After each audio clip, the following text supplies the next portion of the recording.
The character Daniel created in Casino Royale was very different than to before. It brought the Bond back to reality and back to humanity. We can connect to Bond again.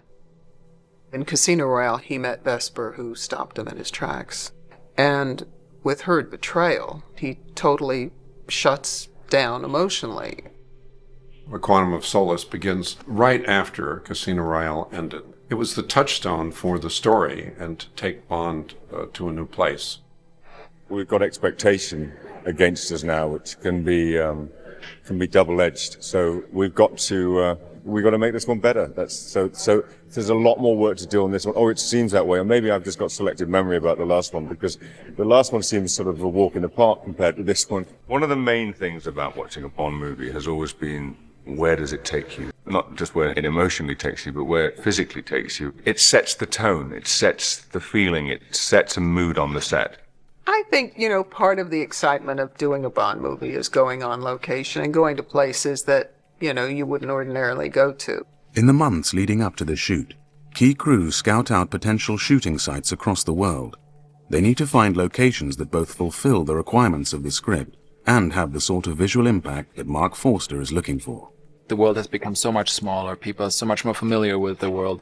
Through the internet, they're so much more connected. People travel more. So to find really original Bond locations is tricky. Marc felt very strongly that he wanted us to go on real locations because he wanted to set a certain visual style. That's the way the film is going to unfold. It's going to be on the road a great deal. We're scheduled to be on the road from February until May, really. This is scenes 81 through 84. What we're trying to do when we reconceive the sequence is put it all the action happening in one location. Once we find the location that we think might be it opens up a whole new batch of logistics, just in terms of the availability of these locations, and if we're going to have to shoot there during the night or during the day, and what it's going to need to control these locations in terms of shutting down roads. The hardest part about locations, I think, is just getting there, acclimating to it. It takes twice or three times as long to get things done. It's a totally different animal than the comfort of being here at Pinewood Studios.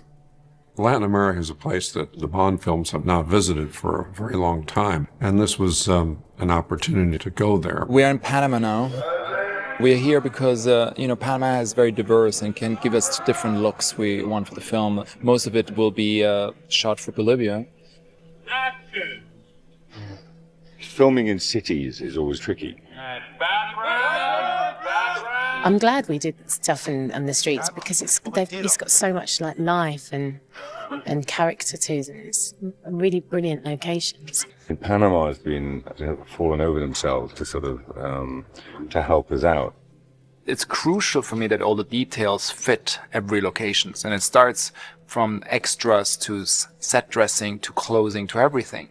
And I think it's really crucial that the extras look like they really belong here and live in that part of the world. Each tiny part informs the audience. It tells us where we are. Mi nombre es Félix Peñaranda y hago el papel de taxista en la película. And everywhere that we've gone, we've searched out people who weren't necessarily actors at all. The extras were meant to be Bolivian. So our extras lady there brought in people who were from the Embarrassed tribe. They are originally from Darien, which is just in the border of Panama with Colombia. But there are some people, some of them that have emigrated to Panama City. They live in the Chagres River, which is like a national park reserve. The remit is always, I think, with a Bond movie is that for an audience we have to be taken somewhere. It's important that we see this character go to places that make you look at the world in a different way. These are propeller-driven planes, not jet planes. It's the type of planes that drug runners would have, and so it fits the location. Everything you choose, if it's cars or planes or boats, everything has a character. We needed a place that had the kind of mountains that might match the ones that we'd find in Chile, but because of the equipment we needed, we couldn't take it all down to northern Chile. It would have just been too difficult logistically to get it there. We went to a place that never rains and the weather's always calm. And I think I proceeded to lose a third of my shoot time because of weather issues. I'm running out of weather options at this point, as far as wind is concerned. Michael, just tell me what's happening. Too windy, we're going home. Leaving our stuff here to come back in the morning. When they're flying 10 feet off the ground and their windshield change the altitude of the plane by 20 feet, that's an obvious problem.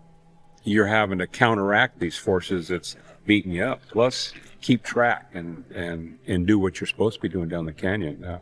But it's the wind currents are just it's pounding you from right to left. And sometimes the only thing between the bottom of the airplane and the ground is just the top of the cactus. This is a Sia Marchetti turbine-powered airplane. It was built by the Italians, and it's built as a military trainer.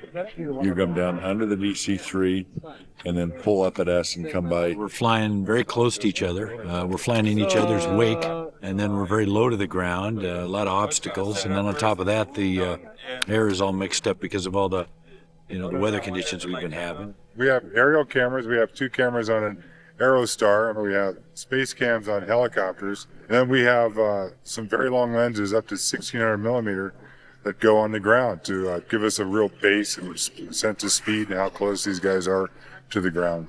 For every 1 camera position up here in the mountains, it takes 3 helicopter trips in and 3 helicopter trips out. Because our locations are so far from the airport, we have remote location, our base camps.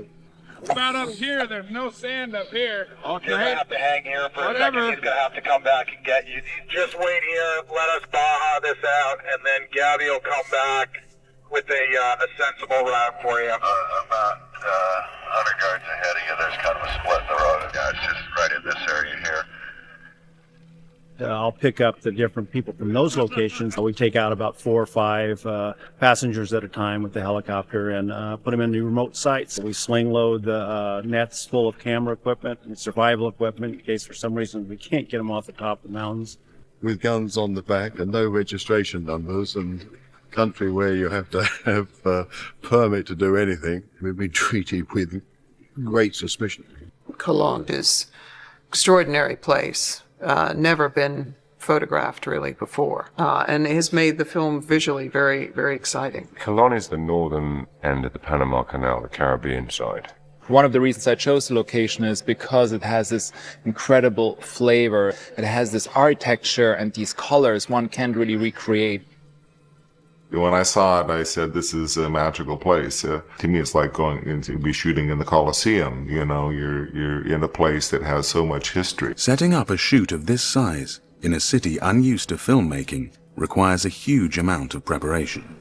The logistics of just filming in this city, there's major stuff that we've done here. We've had to clean streets, we've had to sanitize buildings. We've had to move 500 people. We've had to move out of where they live into alternative accommodation in order that we can shoot there. We're all happy to do that because we were doing a lot of renovation works. Within the building there were 12 communal bathrooms for 150 families. So we've spent a lot of money trying to replumb the city. It's been an interesting experience, to be honest. They're doing stunts on a moving boat and it's not against a green screen. So that's you're always a little nervous that the performances are there, but at the same time, you're getting what you want action-wise. Olga's doing fantastically well. I think she's realizing she's in a Bond movie now because we started doing the boat stunts and it can be a sore experience. It always starts with me saying, oh, there's no way I can do it. And Daniel he really helped me overcome my fear. He was there and after each take he would ask me, are you okay? Are you okay? He's very, very caring.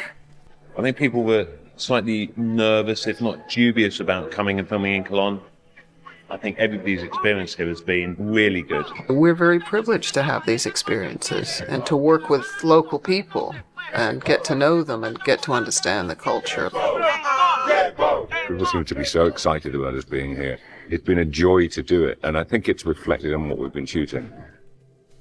And the crew had a whip around for helping some of the school children with their school clothes and books and things like that. I think they were all moved to do something for the people that live there. The important thing is we've got to leave this place a bit better than where we found it, and that's what we plan to do. It's a space observatory on the Chilean coast, in the north of Chile. The air is pure, There are stars from horizon to horizon. The Atacama Desert where we are is probably the driest place on Earth. So there's no way for life to exist here. We saw a butterfly this morning, but we think the Bond company brought it. And then they have this extraordinary hotel, which is for the astronomers to stay in. It's beautifully designed because it sort of melts into the landscape. It's pure Bond. You know, we're shooting in a desert, and that's sort of a reflection of Bond's character in itself, because the desert always brings along a certain loneliness, a certain solitude, and that solitude and loneliness sort of reflects who Bond is at this point. You think South America, everyone says South America has lots of them. When you try to look for one that you want in your colour that matches the one that you've shot in Mexico, we eventually found the wrong colour DC-3 in Florida. We put long-range fuel tanks on it. And it became like a 4-week operation to strip it of its paint, find pilots who could fly at a high altitude. And because of all the war zones that we were trying to get through, i.e. Venezuela and Colombia and Ecuador, we had to put on extra pilots so that we could do long sectors like 10, 11-hour sectors, therefore avoid landing in some of these troubled countries where we might well have got delayed for a long period of time. It's nice just to be back, so it's coming like slowly to a home stretch. Thank you, I'm here all week. I've forgotten quite how long these things take to shoot. I'm hoping I've got something somewhere in my brain cells that's guiding me through this, because you know, I actually thought about that the other day we got here, and I had to go, God, where does this come in the story? Because we're so out of sequence. And actually, this is one of the most important bits, because it's one of the first moments that we actually get introduced to Mathieu and to Green. It's scary, trying to be frightening. The pleasure is something very difficult to know where it is. It's a mix of fright and pleasure. You know, one of the big challenges of this chase was that we're on these 2-lane roads. And it's very, very hard to shoot a chase, you know, with just 2 lanes available. You know, we took a look at the ultimate arm, and it's a remote crane mounted to the top of a high-speed vehicle. This is a 5-axis gyro-stabilized remote control crane. We can obtain speeds of 200 kilometers an hour. Okay, we're ready to shoot here. We're able to get inches away from the action safely. Action vehicle department has been doing a pretty phenomenal job. Cars will be dragged off the set, and 2 hours later, you know, they come back, you know, running again. So if you count the redos, we probably wrecked 14 Aston Martin. It is a tricky situation here because it's dusty, slippery, and also like all the roads are sort of paved with big slopes of marble. So if you get it wrong, there's no sort of forgiving. We're basically just capturing some B-roll of the palio, and trying to then ultimately intercut it with a chase scene where basically Bond is chasing an assassin. The palio takes origin from the medieval games, but it's felt as their flag of independence, and therefore they're extremely sensitive about it. Negotiating here has been very, very complicated because the passion that surrounds this 600-700-year-old pageant is tremendous. We had to make a geological investigation to double-check where each leg of those vehicles would sit. An engineer from Siena put together a system which basically is making holes of about 10-20 meters, and then the pipe is filled with cement. It took 3 months to complete it. Originally, we planned to build the rooftops in pine wood on stage. The only way to do it is to shoot it on location in Siena, and we were lucky enough that the city allowed us to shoot the real rooftops. We get Daniel tomorrow. He's flown home from Chile today, so pretty tired, and we get him tomorrow morning. So he'll probably be a bit cross-eyed, which is good because his vision will be blurry when we throw him off the top of the building tomorrow. I have a feeling Daniel's not entirely comfortable with the heights, and every time he shows up to work with me, it's kind of like, so how do you feel about going up there? And, you know, I'm pointing to a roof that's 50 feet off the ground. He's actually a pretty heroic guy because he just keeps doing it. One of the stunts I do is a sort of 25-foot jump, but then they put in a moving bus coming underneath it, and it suddenly becomes something else. And we couldn't rehearse that, but I'd rehearsed the jump, so at least I'd got myself sort of mentally prepared, because when you arrive on set, not only is there a cast and crew all looking up at you, you've got hundreds of general public all looking at you. You're just standing on top of a building. You kind of have to prepare yourself. You have to get yourself a bit sort of worked up. And action.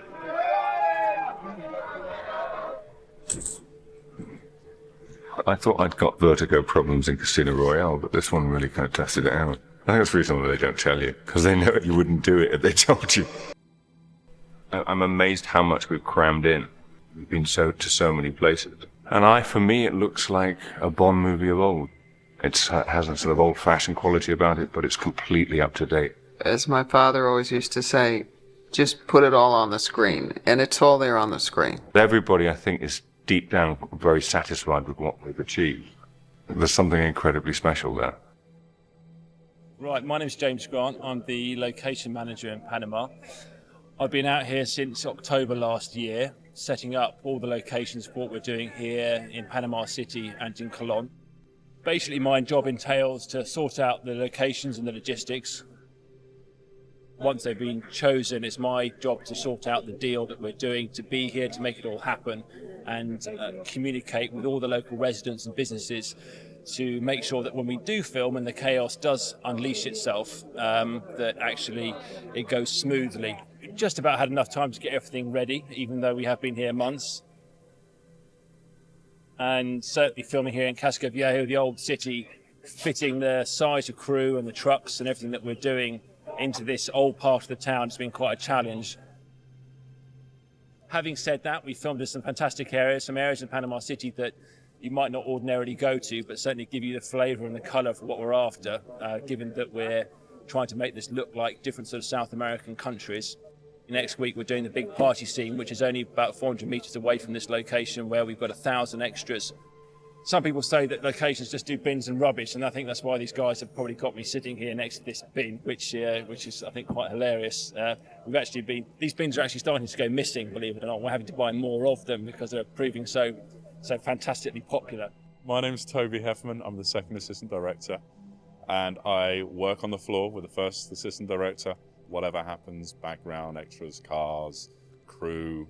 We get up early, get in a few hours before call, get actors, extras, everything ready. And throughout the day, it's very diverse, really. You know, from one scene, it can be 750 extras like we're doing now, or it can be two actors in a room doing nothing, but each have their complications. Roll sound, we're rolling. It's fun. I mean, coming to a city like this, they don't have a huge film infrastructure. They do have a certain element of it, but everyone's been incredibly cooperative as far as the police, but we're using people who are driving action vehicles that aren't necessarily from a film background, who understand rollings, cuts, resets. It all happens a little more slow. You know, you expect that. No one expects to come in here feeling everyone knows what they're doing. I'm Roberto Schaefer, and I'm the director of photography on this film, new Bond film. And director of photography means basically you, besides you're directing the photography, the lighting, camera positions, movement, setting up the shots. The process is organic, but it also has a base procedure that's built into it. So we don't just arrive here on the day of shooting and start saying, well, what shall we do? We come down on our tech scouts, our first scout, location scout, tech scout, take a lot of pictures and get a lot of thoughts and ideas. Bond turns around and walks back out, and then sees us where we're going, and then basically... And then Marc and I will sit through the scenes, and he'll tell me how he wants to block it. You could shoot the middle of it at the first day of the shot of your shooting, and then shoot the beginning 2 months later, and the end of it 4 months after that. By planning it beforehand, when we get there, the AD has already had planned out. He knows the shot list, and we have diagrams that show where the camera's going to go, where the dolly track goes, and cranes, and so it really helps every department.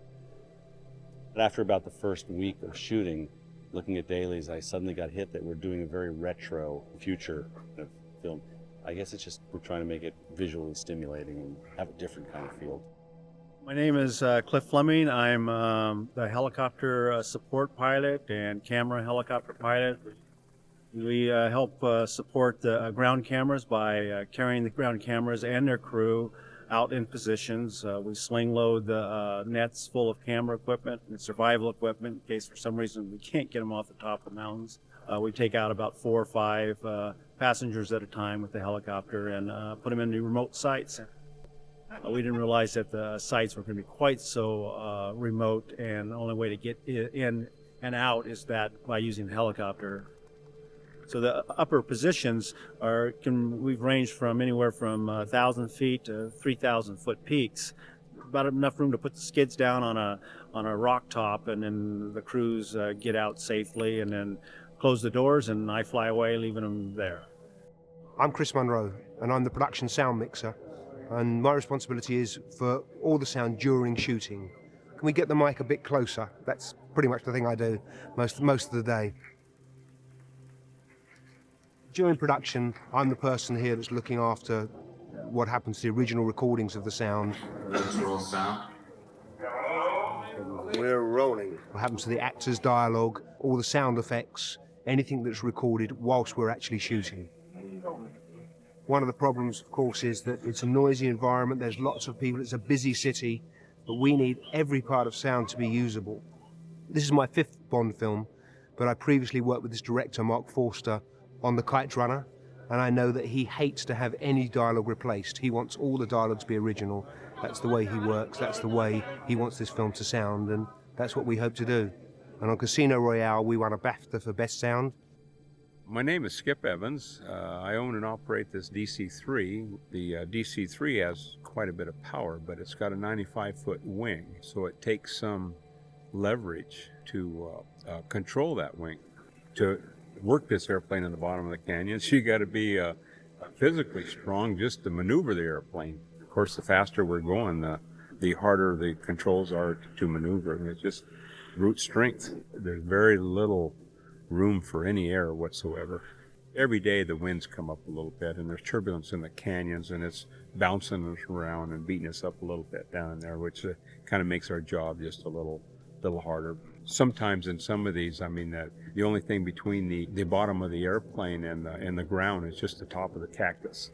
I'm Callum McDougall. I'm the executive producer on Quantum of Solace, the 22nd James Bond film. No news on the air ambulance pilot. My job entails basically the whole organisational operation of the film, incorporating kind of the entire day-to-day running of 4 or 5 units shooting globally across the world. We've shot in London, we've shot in Mexico. Hey, Gemma. Thank you very much. A bit shy. Thank you. Is that better? That's better. Okay. Normally films filmed in Panama, it's pretty unique coming. I've never ever been to a country where they've had really no film infrastructure whatsoever, and it's great. We've had a great experience. We've employed a huge amount of Panamanians, and a lot of people who have no experience whatsoever on films have really come to the table, and I think everyone, Daniel, I think everybody's had a fantastic experience here. It's a huge operation, but it's a fun operation to do. I'm Tim de Zeeuw. I'm the Director General of the European Southern Observatory. The organization consists currently of 13 countries that decided that there was a lot of astronomy to see in the southern hemisphere. This part is the driest desert on the planet. We're in the Atacama Desert. There is no electricity here, there is no water, there's basically nothing. And in order for us to work here, we need a base camp. We need a hotel where people can sleep, and we need technical facilities to deal with the mirrors. Many of our guests, when they walk into the hotel and see the central area, which is very green, they exclaim, "Hey, this looks just like a James Bond set." So we were extremely pleased when a letter arrived from the Bond company asking could they film here. We're all delighted that they're here, and it is extremely good to see how careful the crew is with the surroundings and how mindful they are of the fact that they are in an operating, working observatory. I am Guido Cerasuolo. I am the Italy line producer of Quantum of Solace. This story will be almost 16. What I do is basically I fix problems. We are shooting this time in 3 different regions and in 4 different locations. Here is Siena.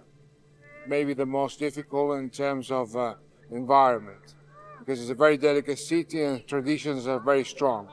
And we challenge some of the most important for them, the palio. The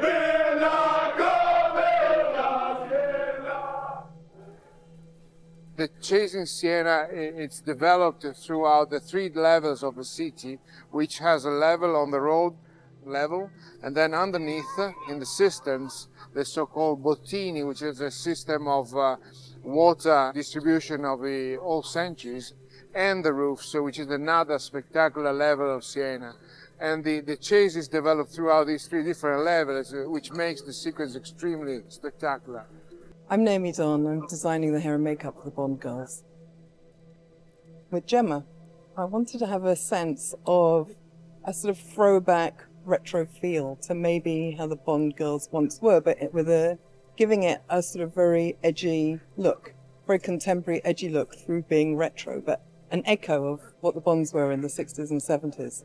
And with Olga, we wanted to exaggerate the color of her skin and bring it out and give her a real South American look.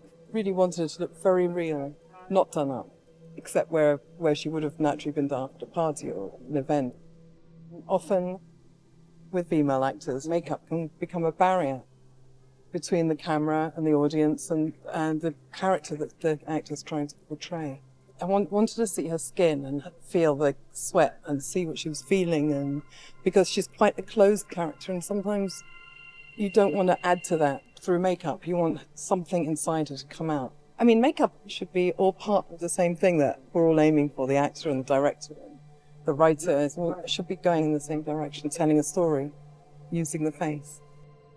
Hi, my name is Pat Daly. I'm the Chief Operator and Rigger for GoCamera Motion Systems. GoCam is a wire-controlled camera system. This one is in the 3D space. We hang the camera from 4 points, and we could basically move anywhere around those points, up, down, left, right, back, forth. It took us a week just to place the cranes in Siena. It's an ancient city. And then it took us another week to string out all the lines. I've got 7,000 feet of line running through this system. And the widest part of it from one end to the other is 800 feet. And they're about 150 feet above our playing area. I'm Simon Crane. I'm a second unit director for the boat sequence here in Panama. We're doing a great sequence where Bond leaps on a motorbike onto a boat, chases after another boat, crashes into it, gets the girl, big shootout. It's going to be very, very exciting. The complications are trying to make something new. I mean, we did a fantastic boat sequence in The World Is Not Enough, and so it's trying to better that. So what we're trying to do is just make it much more aggressive, much more natural. It's just hard-hitting, real action, no CG. Daniel's very active and very agile, and he wants to get involved in everything, and he can drive this boat really well. And so the more we can do with him, the better it's going to be. So we've got now 4 or 5 days shooting with him and Olga, and they're doing a great job. May I introduce Dr. Feelgood? My name's Jeannie Udall, and I'm Wonder Woman! Super nuts! My job is to mother everybody, give them vitamins, sun cream because they never put it on, and just make sure they stay healthy. If we go to a foreign country, my workload always increases just because of the logistics of things. You come across different bugs and bits and pieces. People away from home, so can't just pop to their local GP, the dentist. Most commonly out here is heat exhaustion. The sun's very hot. People are working very hard. Also, you get dicky tummies that goes around from time to time. Basically, rehydration and sunblock and stuff like that. It's very nice. We're enjoying it. My name's Michael Lerman. I'm the first assistant director on Quantum of Solace. Let's roll sound. We're rowing. A lot of people view the first assistant director as kind of the taskmaster on set, the person that's cracking the whip and pushing the crew. It's not good enough. My goal on a day-to-day basis is to achieve everything the director wants in the allotted time. We'll do this with the crowd. Action! The first thing I do is I take the script and I break it down. The next sequence is what happens in the Grand Hotel. All of the cast, the props, the stunts, the special effects. This is the area here where in the script, the railing.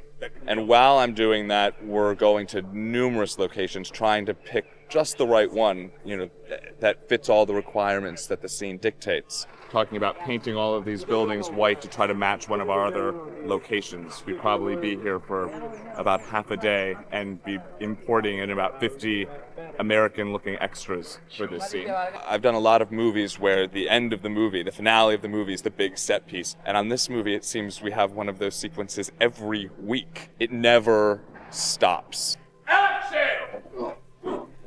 You're never in a room with two people talking for that long. Marc has asked me to be a waiter in this scene, but I did say if I'm going to appear in front of the camera, then I want to be shot. 3, 2, 1, action! I'm Chris Lowe. I'm the supervising art director of Quantum of Solace. Basically, I sort of coordinate the art department with Dennis, realise all of his concepts and turn them into reality. We're sort of building over 100 sets and locations on this job, around 6 different countries. Dennis and Marc wanted to get together a sort of really exciting opening sequence, so we built underground water tunnels underneath Siena, which we actually built in the 007 stage. We built at the art gallery, so basically when Daniel leaps across various roofs in Siena, they end up in the art gallery. Then we moved to the MI6 building, which was a complete redesign from anything that we've seen before in any previous Bonds. It's very, very slick, very sharp, lots of glass, lots of very fine detail finishes. It was a very tricky build to do, but worked really well. The nice thing about it was the intentional contrast between M sitting on the sofa in this amazing office while we cut to Daniel on the phone in Cologne. So there's a really nice textural difference between where we are in MI6 to where Daniel is, and that was very much an intentional design feel from both Dennis and Marc. My name's Ben Cook. I'm a stuntman, and I pretty much take care of Daniel.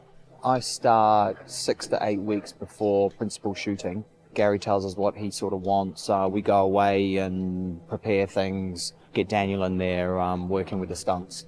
We want it to have a certain look and a feel, and we want it to be sort of a realistic, brutal, but someone who's still obviously got the training as well, and we weren't afraid for Bond to get hit. He's probably got 3 to 4 doubles. There's a few reasons why he would have a number of doubles. There's 2 units running, there's people that have got better skills in different fields, specialists, because you're pushing things to the limit, so you want to get the right person for the job. So what I want you to do, right, is as we come in and we hit the brakes, I want you to fly forward, right, straight into Marvin, do the fight as we did, as we rehearsed, okay? So that'll be the shot, yeah? Good? All right, we're good with that? Okay, we stand by, we're ready to do this. Let's turn over, let's roll the cameras. Go for it. My name's Debbie McWilliams and I'm the casting director on Quantum of Solace. I'm responsible for gathering together everyone that you see on the screen, pretty much from the biggest speaking parts down to the smallest walk-ons. On the Bond movie, we have the world to choose from, and usually the story takes place in many different countries, and we have been to countries where there isn't a established acting fraternity and have really discovered people. Each tiny part informs the audience. It tells us where we are. It gives us a flavour of the place. It gives us texture. Everywhere that we've gone, we've searched out people who weren't necessarily actors at all. And that's the kind of thing which is different, I think, about the Bond film, is that people go to great lengths to make it look good and look right in every department. I'm Dean Bailey, stunt driver on the Ultimate Arm. This is a 5-axis gyro-stabilized remote control crane. We're able to do anything from slow dolly moves to very aggressive chase scenes. I don't care how rough the road is and how aggressive we're driving, the image is super stable.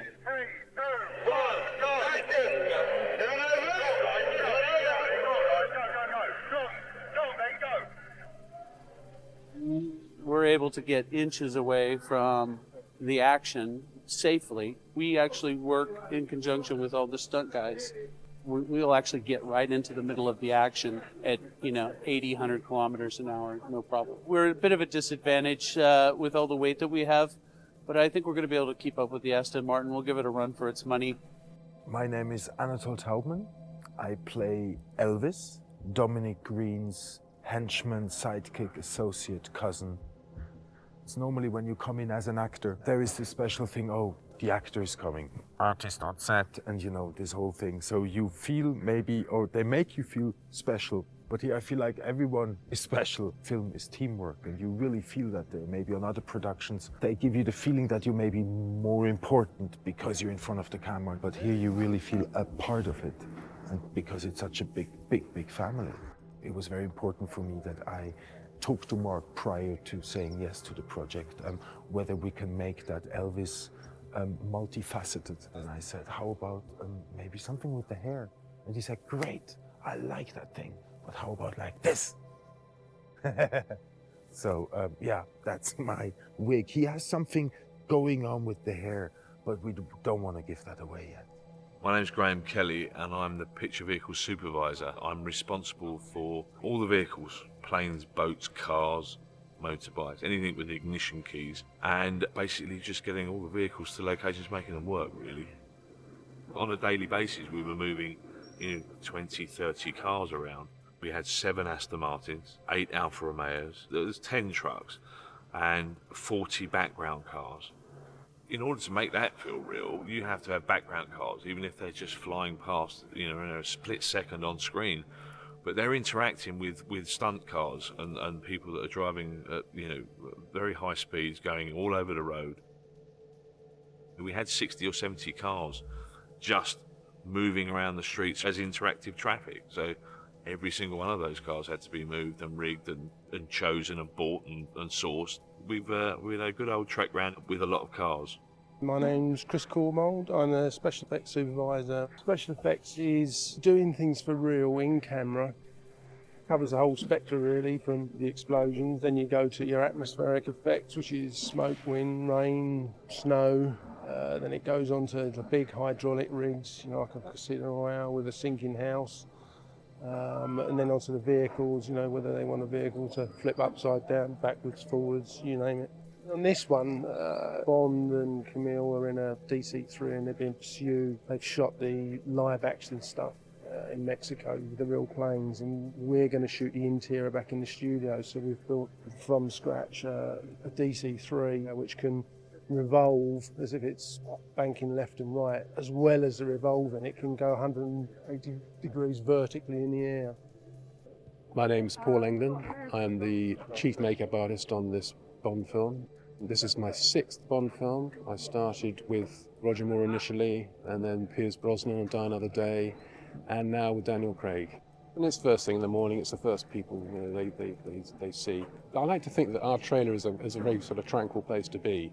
There's a bit of music playing, it's just to have a cup of coffee or something and just generally just chill out and sort of reflect on what, and just sort of concentrate on what's going to lie ahead for the course of the day.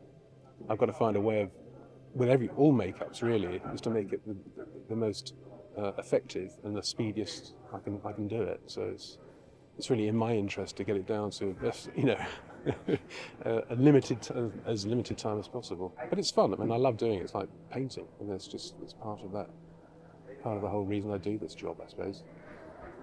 And coming away to these very glamorous locations. My name is Eddie Joseph. I'm supervising sound editor. What we deal with is every side of sound, which is the dialogue, crowd dialogue, effects, and Foley. And we make sure that when those are all put together, it's what you hear in the cinema. The fights are different. A lot of the original sound is being used, other than the fact that there is no contact. So we've had to then create the punches and the wrist breaking and so on and so forth. You can use bones, you can use celery, you can use cabbage, you can use whatever you like. And people hit themselves till they're bruised. No gunshot is a real gunshot. No gunshot is. If you play a real gunshot, it's rather disappointing. We take elements and we put them through various software programs and we enhance those gunshots. It's reality, but larger than life reality. It's just that extra. Maybe you add on 10-15% all the time. I'm Matt Chesney. And I'm Rick Pearson. And we're the editors of Quantum of Solace. We start cutting right away in whatever order they begin shooting. So, we may get scene 40 first, and then the next scene that comes in might be scene 75. It sounds like a cliche, but the footage kind of tells you what it wants to do. I mean, you get ideas, you get inspired by what gets shot, and so how that comes together and pulses is kind of, you can't really anticipate it. Every picture has its own language, and so finding the language for this particular Bond film, even though it is a Bond film, it's important. It needs to be honest with the material that was shot, and the performances. And you see those moments and you get to become a 10-year-old boy again and go, it's a Bond movie. Yeah, like the first time you slapped the Bond theme onto something, yeah, you just feel like you're part of something bigger than yourself. It's very exciting. I'm Timmy Fisher. I'm a title designer, director. My name is Ben Raditz, and we're co-directing together, and we're from a design collective called MK12. What do you think about naked women and lasers? That's how we pitch every title design that our studio's ever done. And then once that's knocked away, then we try and get to something more practical. Yeah, something parallel to whatever's happening within the film. This time around, it's an interesting challenge because starting with Casino Royale and then going up to Quantum of Solace, Bond is sort of reinventing himself. So our challenge is to pay homage to title sequences in the past and sort of be respectful of the ground that's been covered with the franchise, but also update that and give it some new life and some new energy. There's such a legacy with the Bond titles, and it's proven to be such an inspiration for graphic designers and animators and filmmakers in general over the years, that sort of being able to contribute to that and expand on that, and just really take it in a new direction, I think for us is really exciting. And it's a great honor to be able to do that. My name is Kevin Howe, and I'm the visual effects designer on Quantum of Solace. Visual effects are kind of the glue department. Everything that's impossible becomes our problem. The goal, I think, is primarily to do as much of it in camera as you can, and yet get the most exciting shots you can get. We had to do a number of falls. They're supposed to be 50-foot long falls, and there's only 25 feet to fall in. If it's 25 feet and you fall down to the end of this thing, you only have like 8 feet to go. Why don't you jump? Well, so you have to add another 30 feet. So it doesn't look like you just want to jump, because we can stretch out the set. It's still kind of a monster shot because it's falling from the top of a set where you see Sienna in the background, and then you fall through the glass. The glass is all real that they hit, everything else about it is CG, and then they fall through onto a real set with a CG set behind it, and all these handoffs as you go. They really did that stunt, it just didn't happen there. I'm David Arnold. I'm a composer on Quantum of Solace, and it's my job to write all the music for the film. You go through the film in order and decide where the music is going to be and what do you think the music should be doing at the point where it comes in. Marc will speak about his wishes and hopes for what it would evoke, and we all have a sort of big brainstorm about it and come out with a set of notes which say these are the cues, this is where the first music cue is going to start and this is where it's going to stop. I'll just build up parts one at a time until I get to a kind of rough idea of the shape of the cue. And then we put it all together ultimately, and hopefully it will sound like something. Hearing a sort of synth mock-up of an orchestral piece of music is like having the cast shout the script. But what you'll find is that when it's performed, all of a sudden it comes to life. When you hear 75 people shifting that amount of air, with that amount of commitment to the cause, you feel it. Not only do you hear it, but you feel it, and I think that's the difference. My name's Paul Brown. I'm a director for Another Way to Die, music video with Jack White and Alicia Keys for the new Bond movie. We are currently filming in Toronto during probably the busiest weekend of the year in Toronto. There's both the Toronto Film Fest and I think a Virgin Festival going on all at the same time, so it doesn't get much busier. We're in a backlot studio in our lovely green world that you could click your fingers and turn into anything. What I'm doing for directing for this video is pulling together kind of the green screen environment that we're going to turn into a very post-heavy world that feels like the opening sequence to the movie. We're kind of evoking all of the Bond look to everything. For the two worlds that Jack and Alicia are going to exist in for the track. The working schedule for today is a little crazy. We have both Alicia and Jack in town for the film festival for different films there, so it's a little crazy working around their schedules, but we have a great crew. We'll make it all happen.